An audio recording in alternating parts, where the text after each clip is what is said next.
to this week's Fireside Chat with Jesse. I'm joined today by Ed Flynn, Senior Vice President of Commercial Equipment at the RVI Group. Thanks for joining me, Ed. Afternoon, Jesse. Thanks for having me. It's great to have you on the program, sir. Got to know you, Dan, and Dana over the last few years, and excited to kind of hear your story and learn more about residual value insurance. Yeah, it's so exciting. Yeah, So, Ed, for happy to share. those people, yeah, and for those people who haven't had the pleasure of meeting you, do you mind just kind of introducing yourself and your career to date in equipment finance? Sure. I guess I came to equipment finance directly when I started working with RVI, which is almost 10 years ago. But I guess I was first exposed to it in 99, 2000 timeframe when I started working for Bombardier. I had moved to Vermont from New York. I was in commercial real estate as a lawyer in the New York area, and then we decided we wanted to move up to Vermont, and I found a job with Bombardier Capital at the time. Bombardier Capital, the team that I joined, was a really interesting team. We were financing corporate aircraft and then snow groomers and ski lifts. So there was a ski industry segment and a corporate aircraft segment. And are those models behind you and some of the photos from back in those days? Some of the photos are from commercial later on when I joined the commercial aircraft team, but the corporate aircraft certainly is from when we were financing corporate aircraft. Yeah. Yeah, it was really interesting business. I joined on the credit team, which was sort of a great education. I would anyone who wants to get a great education, start in credit. You really get an understanding of the push and pull between sales and the gatekeepers in a lending institution or a leasing institution, as well as we did some light asset management work on the credit team as well. So yeah, it was just a really great education. And because we had such a wide array of assets, I mean, you think about a team that finances corporate aircraft and ski lifts and snow groomers, I got to see, virtually every structure out there. We were looking at operating leases, finance leases, dollar out leases, straight mortgages. Because we were also a manufacturer of all of that equipment, I got to see manufacturer, triple R agreements like refurbishment, remarketing agreements, RVGs, things like that. I got a real education into equipment finance. It was, like I said, super fun and a great team. A lot of really experienced people, and learned quite a bit there. Really enjoyed it. You get a chance to go and say, before we approve this deal, I need to go see how the snow groomer works and check out the ski lift. So yeah, on-site visit. Yeah, we did. There was like a big conference for snow grooming and ski industry equipment out in Colorado a couple of years, and there you get thousand people out there, all geared around skiing and other things, which was just a lot of fun. And then the plant actually where we built the snow groomers was just about 2 hours north of where I live. So we'd meet up there and talk about how much equipment they were going to take back from us over the course of the year and things like that. Yeah, it was good fun.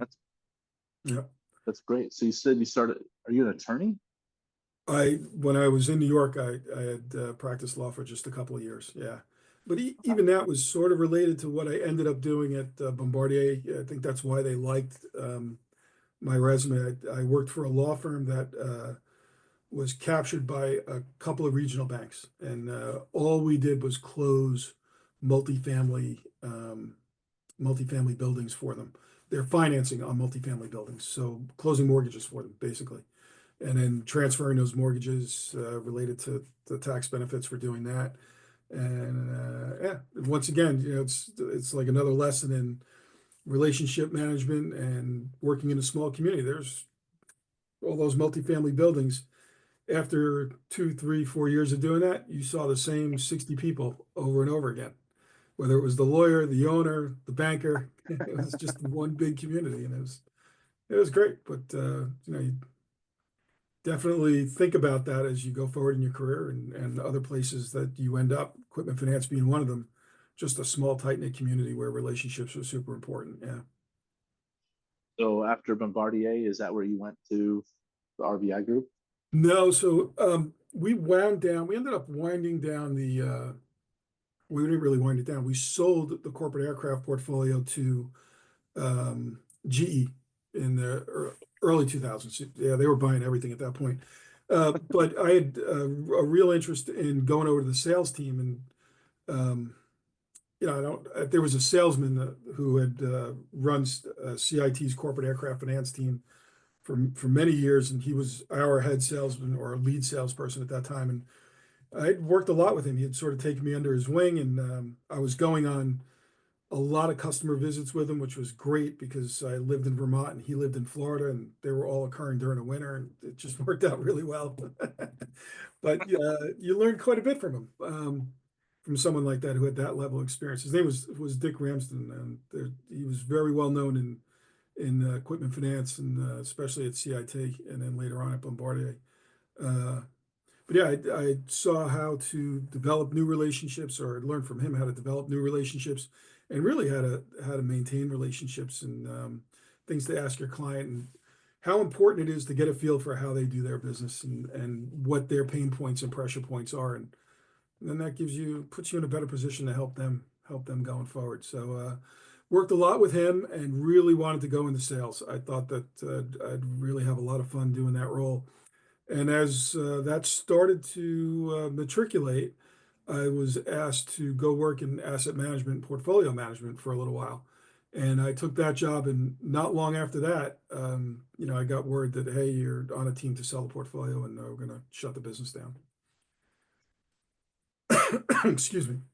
So we went from about 60 people to, I want to say, 10 to 15 in 2 days, overnight. Wow. Yeah, it was really, Wow. really unfortunate. And then I was asked to stay on and work on the team to manage everything that GE didn't want, which I mentioned, getting an education, that was an education. Because this was all stuff that was, non-performing, or we were in the process of repossessing. And I knew nothing Gee, about. thanks.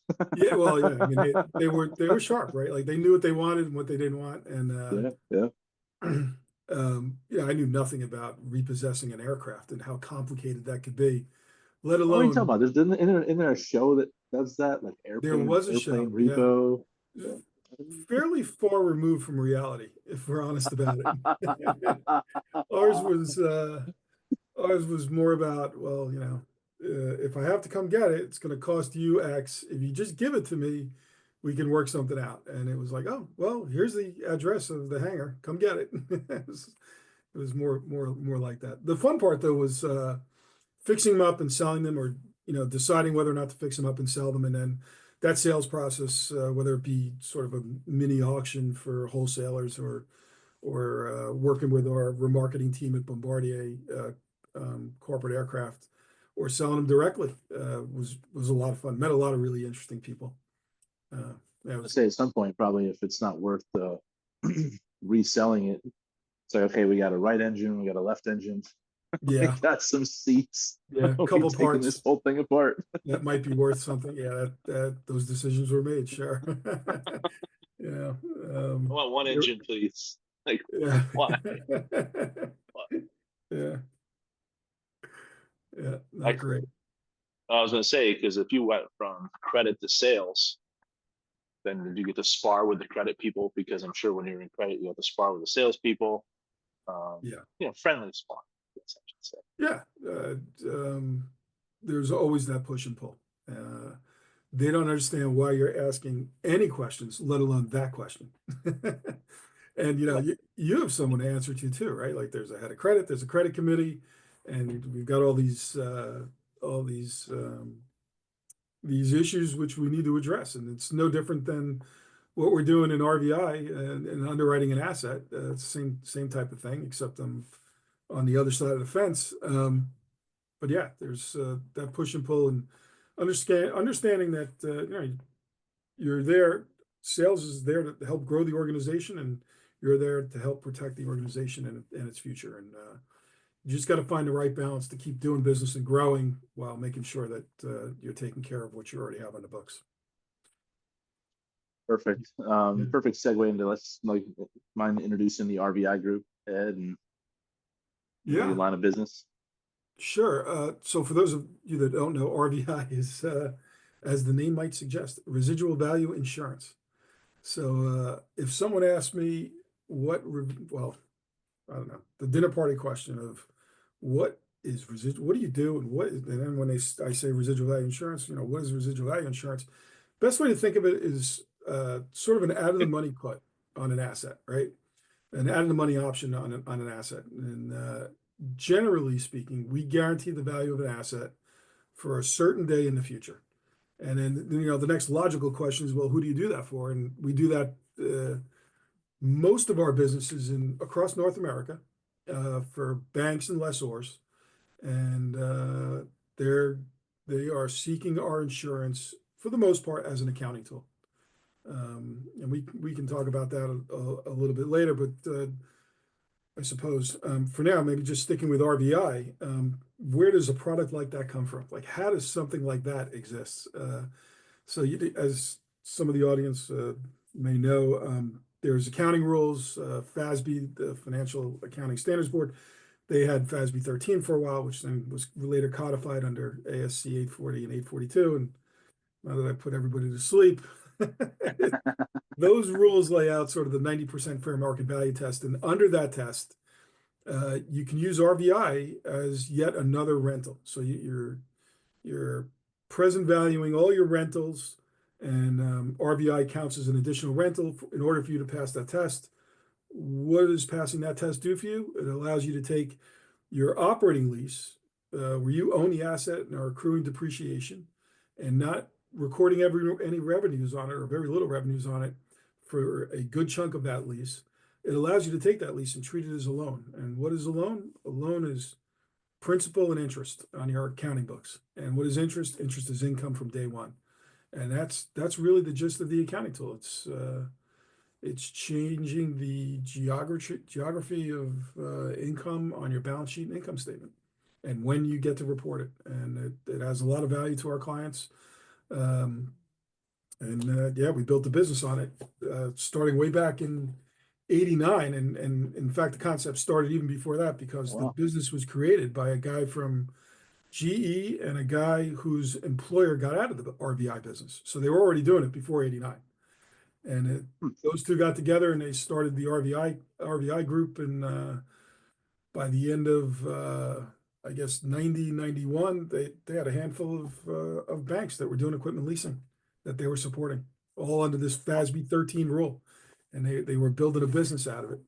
And then, I guess that went on. They sort of branched out beyond just commercial equipment. I think at some point they started doing corporate aircraft, and they got involved in insuring a bunch of commercial aircraft and all sorts of things over the years. And then the next big change, it sort of just limped along for a little while, I would say. It was like 93, 94. They were bought by a hedge fund. And what that did was give them a whole bunch of capital. And the capital allowed them to go out and buy other smaller insurance companies with licenses in all 50 states, and then create some other entities related to RVI in the business. And that went on until 2020, actually, where we were bought by a company called Group 1001, which is a parent company of 6 insurance companies. So you may have heard of a couple of them: Cambridge Life, Delaware Life, Clear Spring Property and Casualty. The names you would have likely seen on like Indy cars. We're a big IndyCar sponsor. Headquarters is right next to the Indianapolis 500 location. Yeah, they got our name on the Pacers home stadium.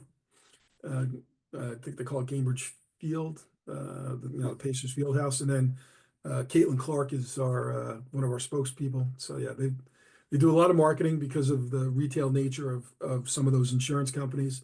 And Yeah, it's a big company. About we went from having one person, overseeing us on behalf of this hedge fund to part of an organization of 1,500 employees and 67 billion in assets. So like, it really changed the dynamic of RVI to say, hey, this is what you do. You've got mostly an accounting tool. You'll take some risk every now and then.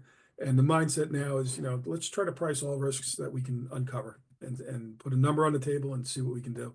And it's just made it super exciting. It's been a lot of fun the last couple of years. Challenging, but fun. Sure.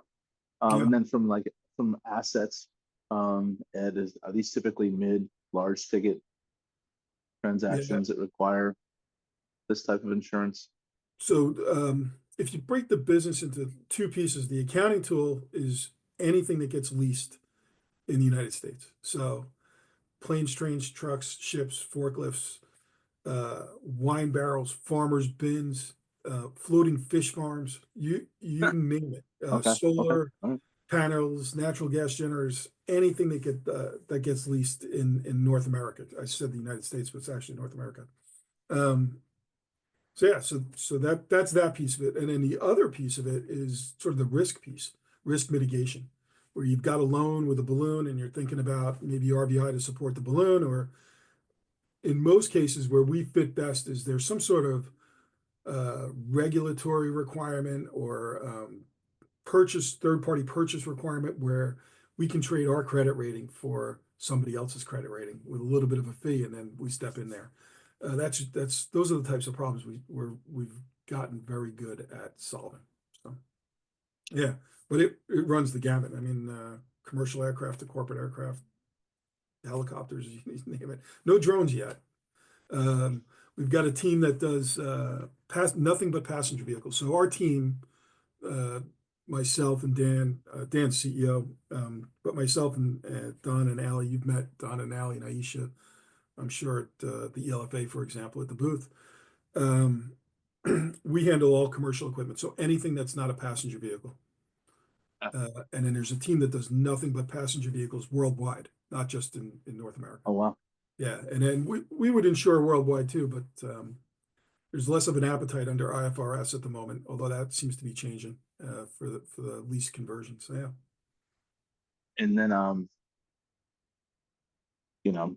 based on the residual chaos of what COVID did, to some of the trucking and stuff, like, Yeah. did that impact you guys? Yeah, certainly it can and does from time to time. As I said, a big piece of the product is used as an accounting tool. So neither us or our client expects the insurance to be sort of in the money.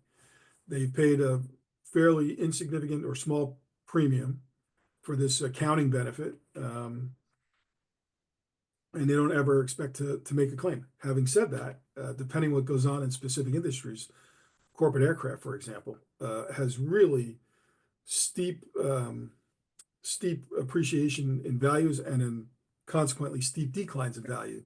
Every 10 years. It says Boeing. You're like, oh no. That's commercial aircraft. Yeah, same type of problem. Yeah. So every now and then, even that accounting tool can be in the money, and this is a regulated insurance product. Whether we issued it out of our entity, we have an office in Bermuda as well as Stamford, Connecticut, where our headquarters are. Whether we've issued it out of Bermuda or Stamford, Connecticut, it's regulated. It's an insurance product. So yeah.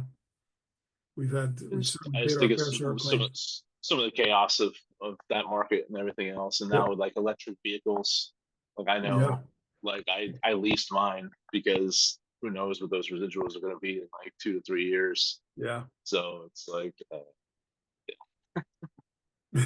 keep it at arm's length. Was that the kind of where it's like, yeah. I think they have a number of where you think it's going to be, but then I'll hedge my bet a little bit on it. Maybe a little bit lower. Yeah. We've certainly insured a fair amount of EV passenger vehicles. Is that just B2B or is it any B2C at all?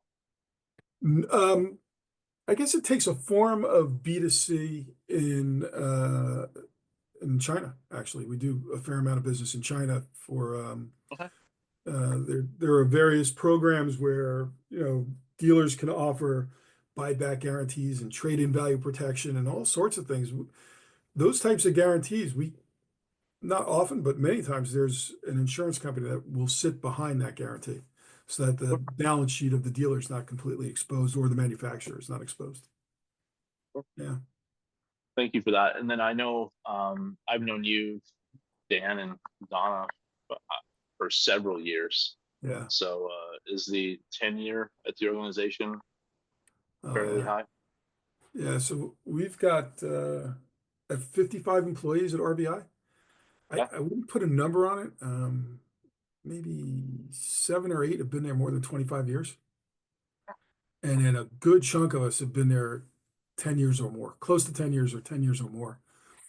Wow. And there was a crop of a class, I guess is a better way of saying it, 4 or 5 folks who had been there, 20 plus years who recently retired. And that'll, I'm sure. Yeah. So yeah, there's the tenure at RVI. It is when I first got there from Bombardier, at Bombardier Capital, and then later on at Bombardier Aerospace when I was working commercial aircraft. We were won't say we were circling the drain, but we were challenged, right? We were developing this big product. We didn't have a lot of cash and a small office here in Vermont, and we had a lot of challenges, and it was a difficult environment. And then to come to a place that's like thinking about growth and people have been here a long time, the team is really cohesive. The culture of the company is really strong, and that's been challenged a little bit with the work from home and the partial work from home. But I think as a management team, done a good job to try to maintain the culture as we go forward. Have some mandatory days where we hired a bunch of people during COVID. We hired people that were all over the country, right? They're in like Austin, Texas, and San Antonio, Texas, and California, and Chicago, and Toronto, and we have mandatory, 4 times a year centered around our all company quarterly performance review, financial performance reviews, and we'll have a big pizza party, and we'll try to get out, and then we have a company picnic where everyone's supposed to show up to. So we do the best we can. All hands video conferences once a month or so. No, that's good. I mean, I think we're still trying to figure out, because culture is important, but some people want to work hybrid too. So it's like, where's that pendulum kind of swing? And it's nice to see you guys are probably at that. Hasn't swung all the way back, but it's swung a little bit back. Because there's other people now where it's just, nope. No. Sorry, I guess you got to drive an hour and a half each way to work again. And, being from the East Coast, I would not want to do that again. No. We've gone to, I've been remote with RVI since I was hired, but there was a time when I was going to Connecticut from here, 3 weeks out of every month. Oh, wow. Like Monday through Wednesday, if I wasn't traveling somewhere else, which was fairly often. But now I make sure I get to Connecticut at least once a month, like a Tuesday, Wednesday, Thursday, Monday through Thursday, something like that. And I think generally among leadership that's not in Connecticut at the moment, that's the case. And then for the folks that live in Connecticut, it's 2 days a week. We ask that you come in, and that seems to generally be aligned with their team, and then that's crossed with another team that's there as well, and that sort of rotates. So you mix it up. It's been good. So seems to be working all right. Do you drive or you take a train? I took the train once, and that will be that time. Enough said. Enough said. I drive. It's 5 hours door to door, and the way that I'm able to go, I very rarely see traffic. And then during the summers, if my wife doesn't see me as I'm leaving, I take the motorcycle.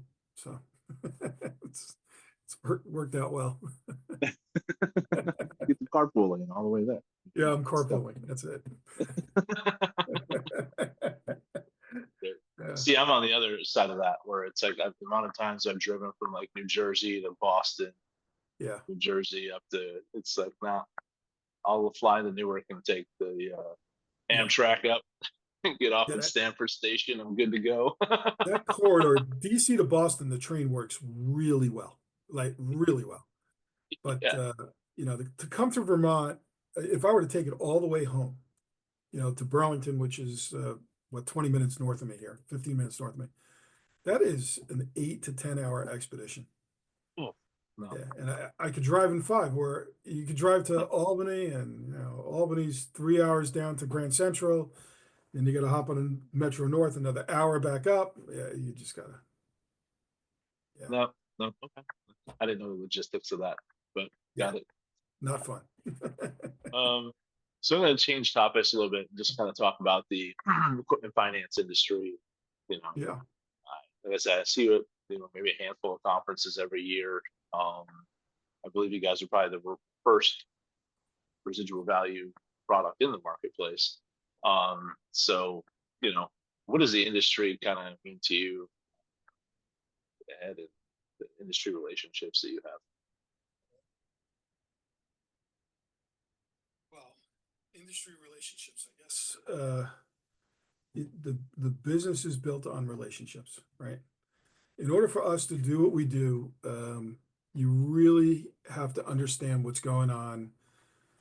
To a certain extent, you have to understand what's going on inside that client's business from a financial aspect. They're not just going to share that, you know, 10 minutes into a cold call. That's going to take trust, and trust takes relationships. And, you know, I think people generally do business with people who they trust, and then it's about your capabilities and pricing. Or, you know, you can reverse the two depending on who you're talking to, but they got to trust you. They have to trust you and like you first. And I think that's more so a focus of equipment finance, because it is such a small knit community that I don't know. It's one of the things that drew me to it, and that I enjoyed this generation above me, the guy who hired me, and the relationships that he had in the business. You know, some of those relationships, he had been dealing with people for like 20 years. I mean, it's remarkable, and it's fun, right? Like I mean, we're selling insurance, right? Like, so the gist is to go and have fun. And the way a lot of us have fun is meeting someone new, meeting someone we've known for a long time, learning something new about them, having a shared experience with them, whether that's golf, a meal, going to a game, whatever it is. Yeah, that's really what we're after. And it's part of the culture of what RVI is about. So, and I give you an example of that. That guy who hired me, he's now retired 3 or 4 years. We just had our small little commercial equipment team event down in Connecticut last week, where we went bowling at this like fancy bowling place where they serve you dinner and you have your own lane and all that sort of stuff. We invited him.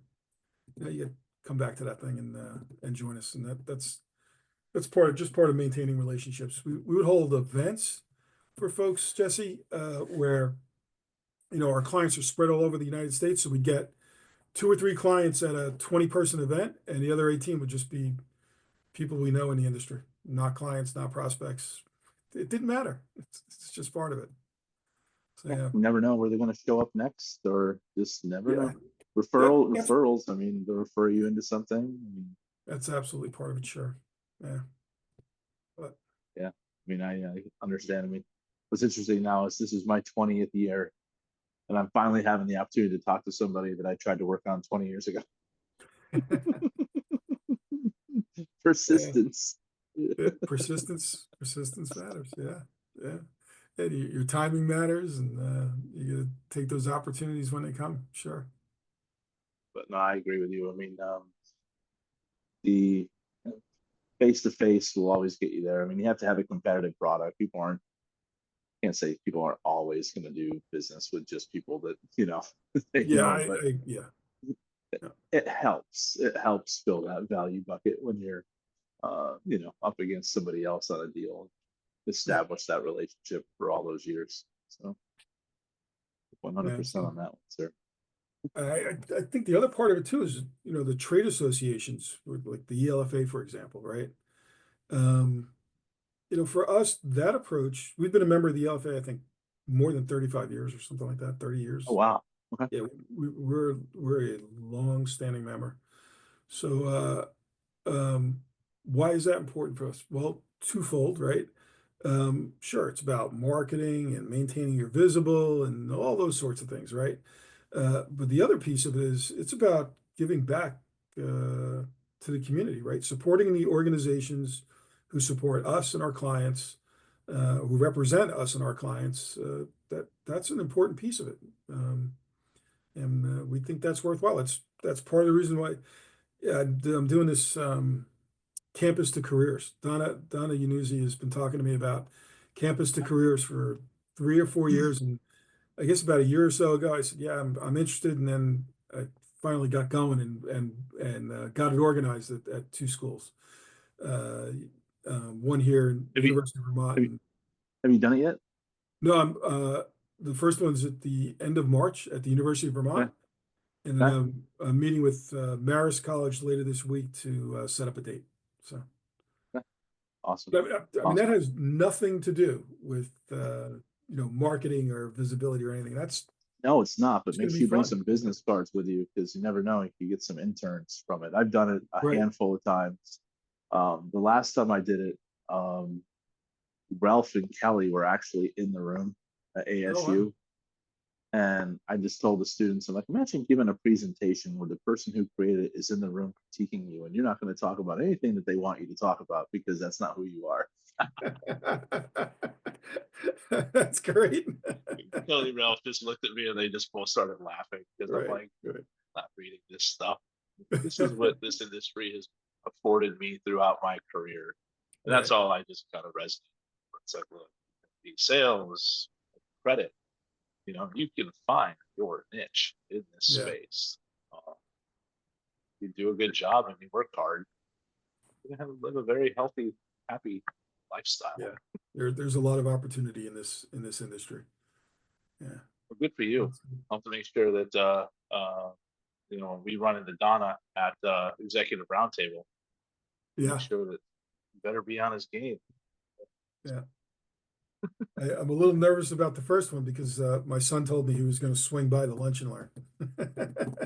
I still have one at the university, so Well, that'll be good. I actually yeah, enjoy having met Jeremy do a couple of events. It actually makes me feel a little bit more where it's like I have to make sure I'm on just so I don't make my kid look bad. yeah. That's great. So another topic of conversation, I want to thank the RVI Group for your continued support of EF Cares. I know it's something that you, Dan, and Donna are very passionate about. The few events that you've been to, Ed, what are your thoughts on them? Kind of what we're doing there from an educational perspective. I guess I would point to the first thing I think of about equipment finance fairs and the events is the first time I went to sort of the non-golfing event. Like I've been to the golfing event down in Westchester. That's great fun. We see a lot of people that we've known for a long time there, and it's just such a great environment. It's a great day. You put together a great day. I would really great location, very fun. However, I happened to be near Minnesota during the Minnesota event. Was in October, I guess it was, at Channel, the one you held at Channel Partners, and I found that where folks from the LFA community or directly Equipment Finance Cares spoke directly to why an organization was being supported and their personal connection to why that organization was being supported was incredibly powerful. So much so that I took back some of those anecdotes and communicated them in our weekly newsletter and said, hey, look, team, you see, I share, this is the budget, this is what the expenses look, this is what we're doing for marketing, this is what we're doing for organizational support within our community. Well, here's where the dollars are going. And here's the absolute connection. This person has a direct connection to this particular organization that's helping these folks with these challenges. And yeah, it was incredibly powerful. And also, yeah, good event. Really happy I went. Thank you for sharing that, sir. Yeah. So I ask everyone who comes on the program to give me a little fun fact about themselves. So what makes Ed tick outside of, normal work? Well, I, certainly happily married, for over 30 years and, 3 kids. Yeah. Youngest is in college. The other one's out in Montana and one's down in DC. She's married down in DC. So that still remains a focus, and actually now Okay. trying to figure out where they're going to end up is yet another focus. I mentioned it earlier.